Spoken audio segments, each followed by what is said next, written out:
엔비디아는 핵심 강점인 게임 부분에서 몇 년 동안 우위를 유지해 왔으며 주요 경쟁 업체보다 높은 실적을 지속할 것으로 전망되고 있습니다.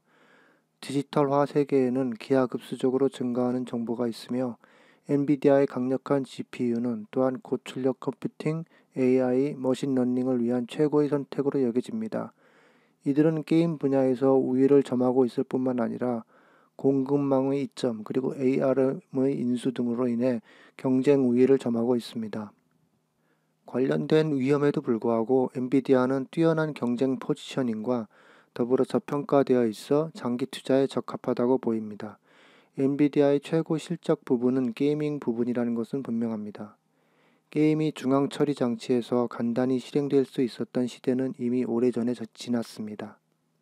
비디오 게임 산업에서 게임 제작자들은 끊임없이 가장 몰입적인 경험을 요구하며 현실감 있는 스토리를 만들기 위해 최고의 품질의 그래픽을 만들어내기 위해 노력합니다. 따라서 엔비디아의 GPU는 게이머가 그래픽을 렌더링할 수 있는 계산 능력을 제공하며 동시에 고성능 컴퓨팅 파워를 통해 제작자가 시각적 몰입의 기존 한계에 도전할 수 있게 합니다. 따라서 이 회사의 게임 부분은 여전히 강세를 보이며 게임 산업의 12% 복합 연간 성장률과 함께 확장될 것으로 예상됩니다.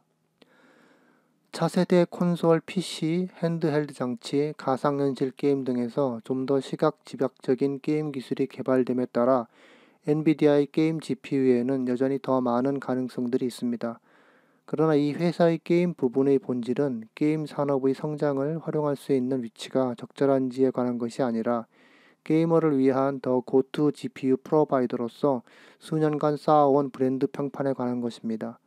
엔비디아의 기원은 1993년 칩 개발자로 거슬러 올라가 1999년 혁명적인 지포스 256 GPU의 발명으로부터 시작됩니다.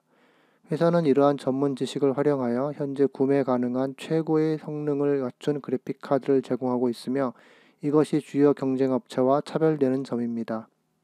엔비디아의 그래픽 카드 시리즈는 게임 성능과 전력 소비량 면에서 AMD를 꾸준히 능가하고 있어 게임 성능을 향상시키려는 게이머들에게는 자연스러운 선택이 되어 왔습니다. 최상위 계층인 AMD의 최신 RX 6900XT는 RXT 3090에 비해 성능은 좀 낮지만 가격이 다소 저렴합니다. 그러나 엔비디아 제품 가격대 대부분의 소비자들은 아마도 성능 저하나 딥러닝 슈퍼 샘플링과 같은 중요한 기능과 저렴한 가격을 타협할 가능성이 낮은 전문가이거나 하드코어 게이머일 것입니다. 일반적으로 AMD의 그래픽카드의 주된 매력은 종종 동등한 혹은 대체 GPU 제품인 것으로 여겨지는 제품을 할인 가격으로 제공한다는 것입니다. 이것은 아마도 가장 가격에 민감한 소비자들에게 어필할 수 있지만 오래된 모델에 대한 새로운 그래픽카드의 접수 효과와 함께 최신 세대 그래픽카드를 얻기 위해 프리미엄을 지불할 의지가 있는 소비자들에게는 엔비디아 제품 가격은 문제가 되지 않을 것입니다. 따라서 지포스 RTX GPU가 가까운 경쟁사인 AMD와 정면 승부를 하더라도 향후 이들이 고수할 것으로 예상되는 외장형 GPU 시장에서 77%의 시장 점유율을 유지하고 있는 것은 당연해 보입니다. 사람들은 그래픽 처리 장치의 중요성을 과소평가하기 쉽습니다.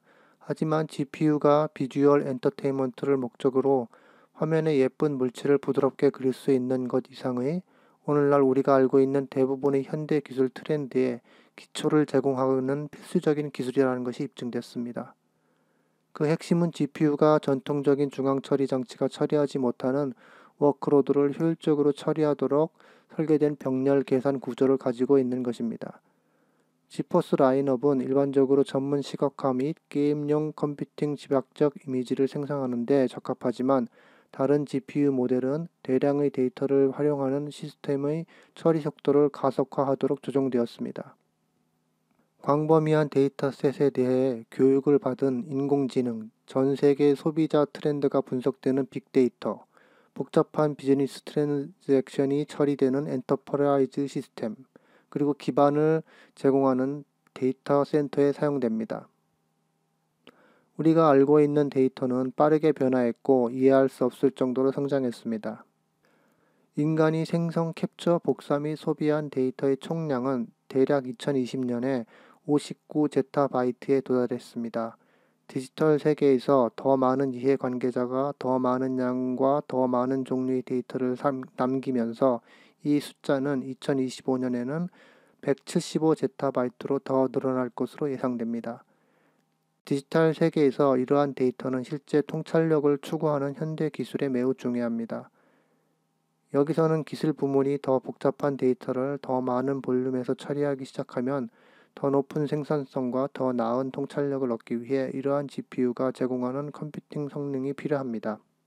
우리는 종종 현대 기술의 성공을 데이터 노이즈를 걸러낼 수 있는 효율적인 방법을 고안한 기술 전문가 덕분으로 돌립니다.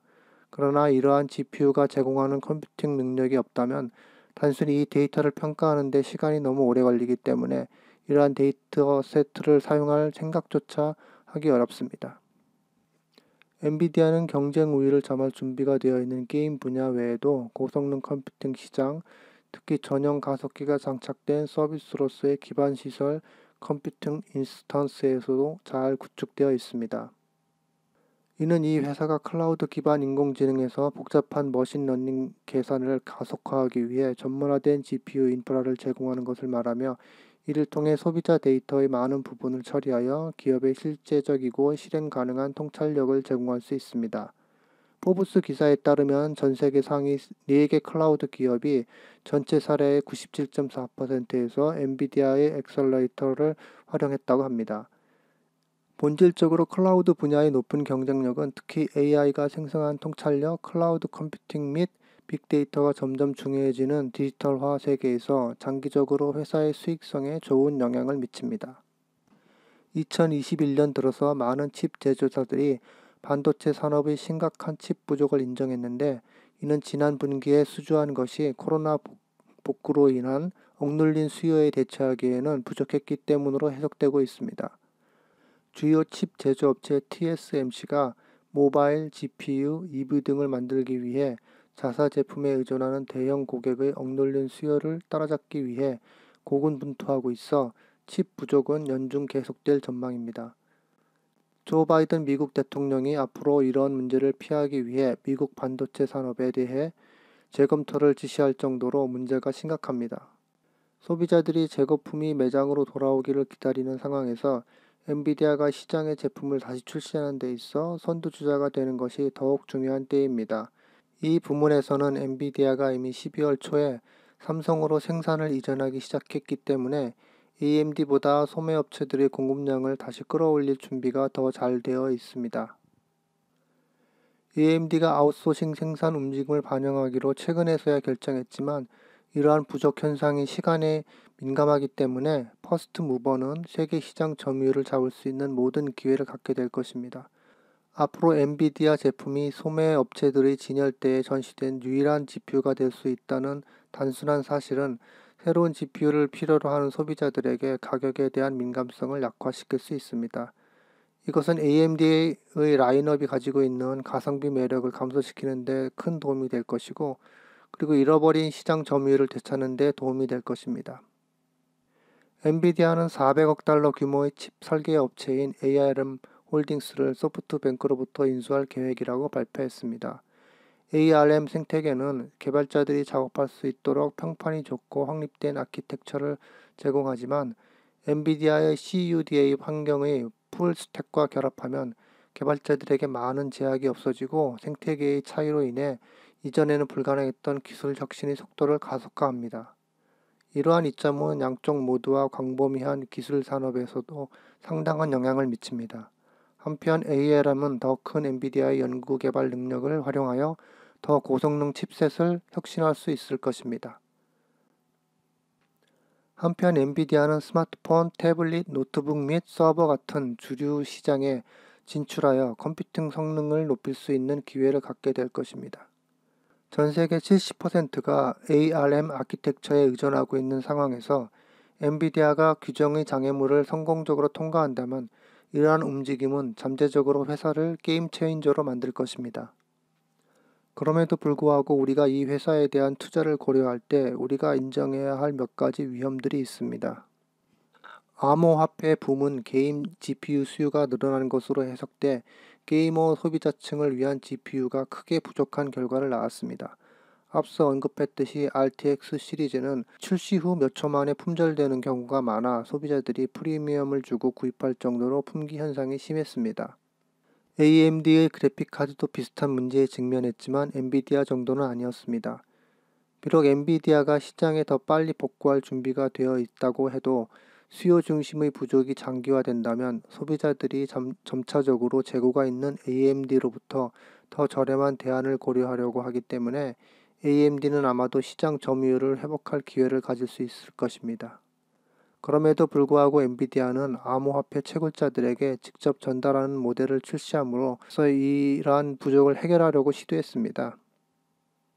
암호화폐 채굴자들을 위한 브랜드로 이러한 전환을 촉진하고 게이머와 채굴자를 두 그룹으로 분리하기 위해 엔비디아는 또한 미래 모델로 확정되지 않은 RTX 3060 라인업의 해시율을 감소시켜 암호화폐 채굴자들에게 덜 매력적으로 보이게 됐습니다. 현재 AI와 딥러닝 개발은 복잡한 매트릭스 곱셈 프로세스를 위한 전문화된 GPU를 활용하지만 전력 소모가 많고 내구성이 떨어집니다. 일반적으로 이 문제는 게이머에게는 문제가 되지 않지만 클라우드 컴퓨팅 서비스의 경우 전기 비용 외에도 3에서 5년마다 전체 내부 서버 하드웨어를 변경하는데 많은 비용이 소요될 수 있습니다. 놀랄 것도 없이 ARM 획득의 이점이 생기기 전에 엔비디아가 극복해야 하는 중요한 규제 장애물이 있습니다. 그중 가장 두드러진 것은 이 인수에서 발생하는 반경쟁적 개념으로 세계 장치의 70%가 ARM 아키텍처를 사용하는 방법과 엔비디아가 외장형 GPU에서 77%의 시장 점유율을 갖는 점을 고려할 때 이해가 됩니다. 이번 인수가 성사될지는 전적으로 추측에 불과하기 때문에 만약 이 인수가 진행되지 않는다면 부정적인 투자 정서에 의해 부정적인 영향을 받을 위험성이 항상 존재합니다. 이는 알리바바가 지난해 개미그룹 IPO를 시도했다가 무산될 때 직면했던 규제 역풍과 비유할 수 있는 시나리오로 이후 알리바바의 주가가 크게 하락했습니다. 1965년 고든 무어는 직접 회로의 구성률 2배씩 증가할 것이라고 예측했고 대부분 사실로 증명되었습니다. 당시 부품 수는 CPU 성능에 비례해 확대됐지만 트랜지스터 크기가 한 자릿수 나노미터에 가까워지면서 성능을 크게 향상시킬 여지가 많지 않을 수 있습니다. 엔비디아의 지수 성장 시대가 끝나갈 때 이는 엔비디아가 더 이상 기하급수적으로 증가하는 컴퓨팅 파워에 대한 수요를 따라가지 못할 수 있기 때문에 미래로 가는 엔비디아에 큰 문제가 될 수 있습니다. 그러나 부품의 축소가 계속되는 무어 법칙이 한계에 도달한 이후에도 엔비디아는 여전히 차세대 제품에서 컴퓨팅 성능을 향상시킬 수 있는 대체 최저가 방법을 모색할 수 있다고 확신하고 있습니다. 게임 부분의 경우 2023년 에드윈보드 GPU 시장의 가치가 203억 달러에 이를 것으로 예측하고 있으며 2026년으로 추정하면 전체 시장 규모는 257억 달러입니다. 엔비디아가 현재의 77%의 시장 점유율을 유지하고 있다고 가정할 때 추측되는 복합 연간 성장률은 20.62%입니다. 클라우드에서 컴퓨팅을 가속화하기 위한 GPU가 포함된 엔비디아의 IaaS 부분은 전체 클라우딩 컴퓨팅 산업에서 차지하는 비중이 적으며 현재는 매출 기준 시장 점유율은 1.8%에 불과합니다. 엔비디아는 게임 관련 트렌드와 경쟁사보다 성능이 뛰어난 강력한 GPU가 제공할 수 있는 컴퓨팅 파워의 수요 증가를 활용할 수 있는 상당한 잠재력을 가지고 있습니다. 외장형 GPU 시장 내 지분은 물론 클라우드 컴퓨팅에서 AI 엑셀러레이터 인스턴스 시장 내 지분이 크다는 점을 감안할 때 향후 상당한 성장이 예상됩니다. 향후 성장세를 크게 억제하고 주가에 부정적인 모멘텀을 만들 수 있는 역풍이 불어닥칠 수도 있지만 이러한 요인들 중 상당수는 여전히 투기적인 성격을 띠고 있습니다. 그러나 ALM 인수, 자율주행차 성장, 헬스케어 인사이트 생성 등 장기적인 성장을 촉진할 수 있는 촉매제들이 충분히 있다고 생각됩니다. 엔비디아는 현재 위치에서 예측 가능한 수치들을 기반으로 장기적으로 훌륭한 투자로 보입니다. 월가 애널리스트들도 강력한 매수 의견을 내고 있으며 649달러의 목표가를 제시했습니다. 항상 그렇듯이 선택은 투자자의 몫이지만 엔비디아는 그만한 가치와 성장률을 동시에 가지고 있다고 보입니다. 시청해 주셔서 감사합니다.